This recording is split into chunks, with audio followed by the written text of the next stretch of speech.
Good afternoon class. अब आपका lecture है fundamental stat the last topic है। सारा सिलेबस कवर अप हो गया। कोफिशिएंट ऑफ वेरिएशन क्या होंगे, ठीक है।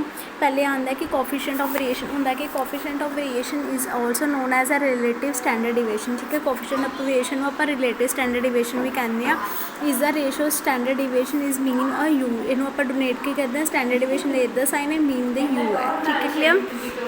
नेक्स्ट आंदा है coefficient of variations just divided the standard deviation by mean and multiple times 100 है, ठीक है। कंप्यूट आप कोफिशिएंट वेरिएशन कितना करते हैं standard deviation over mu into 100 for the population भी एंड फॉर द सैंपल ही एस ओवर एक्स इंटू 100 ना। क्लियर।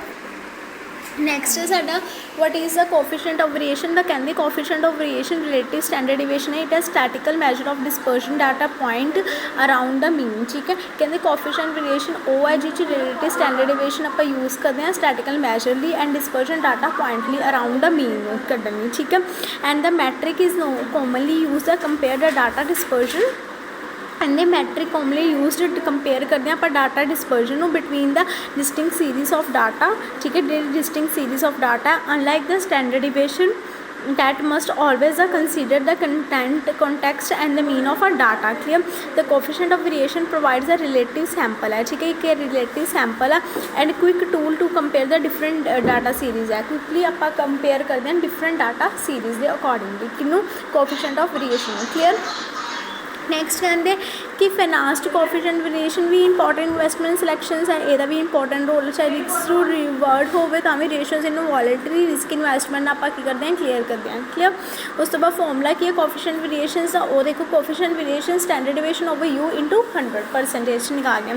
स्टैंडर्ड यू इनू आप डोनेट करते हैं standard deviation you is considered by the mean. Clear.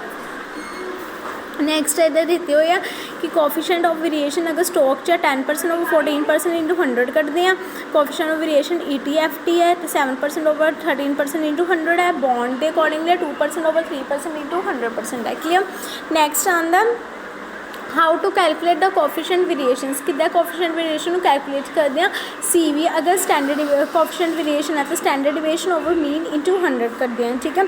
Next है CV अगर करना तो volatility over expected return minus rate of return जिन्ना देता हूँ आप मल्टीप्लाई कर देना कितना 100% ना। क्लियर। नेक्स्ट आता है कि मेरिट्स क्या है इसकी, लास्ट टॉपिक है मेरिट्स कोफिशिएंट वेरिएशन के एंड डीमेरिट्स। मेरिट्स क्या कहते हैं coefficient variation is a independent unit measurement express as a percentage है। कोफिशिएंट इंडिपेंडेंट यूनिट है जो आप मैजर करते हैं एक्सपैक्ट परसेंटेज के अकॉर्डिंगली, ठीक है। सैकेंड है कि it facility comparison of data व set the different unit of measurement significant करते हैं different mean. Clear. Third it help the measuring करते हैं risk and expected in stock in market investment के अकॉर्डिंगली, ठीक है। लास्ट डीमेरिट कहते वो है कि कोफिशिएंट वेरिएशन कैनॉट भी कंप्यूट इनू आप कंप्यूट नहीं कर सकते मीन ना क्योंकि डाटा अगर सैट है 0 अगर डाटा आपने सैट किया 0 ना तो मीन के अकॉर्डिंगली आप इनू कंपेयर नहीं कंप्यूट नहीं कर सकते, ठीक है। Secondly it is a misleading where there are a positive and negative value in a data. ये पॉजिटिव वैल्यू भी आ सकती है और नैगेटिव वैल्यू भी आ सकती है कोफिशिएंट वेरिएशन।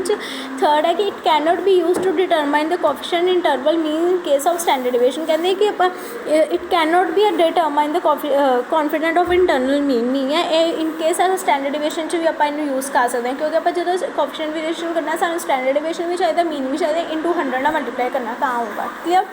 ये सारा लास्ट टॉपिक से सिलेबस साडा कवर अप है। बाकी मैं देख लूँगी एक्स्ट्रा अगर होर कुछ जरूरत हुई तो नोट्स वगैरह दी मैनू मैसेज कर दियो एंड प्लीज़ अपनी असाइनमेंट बना के मुझे डिपॉजिट करवाओ। Thank you class.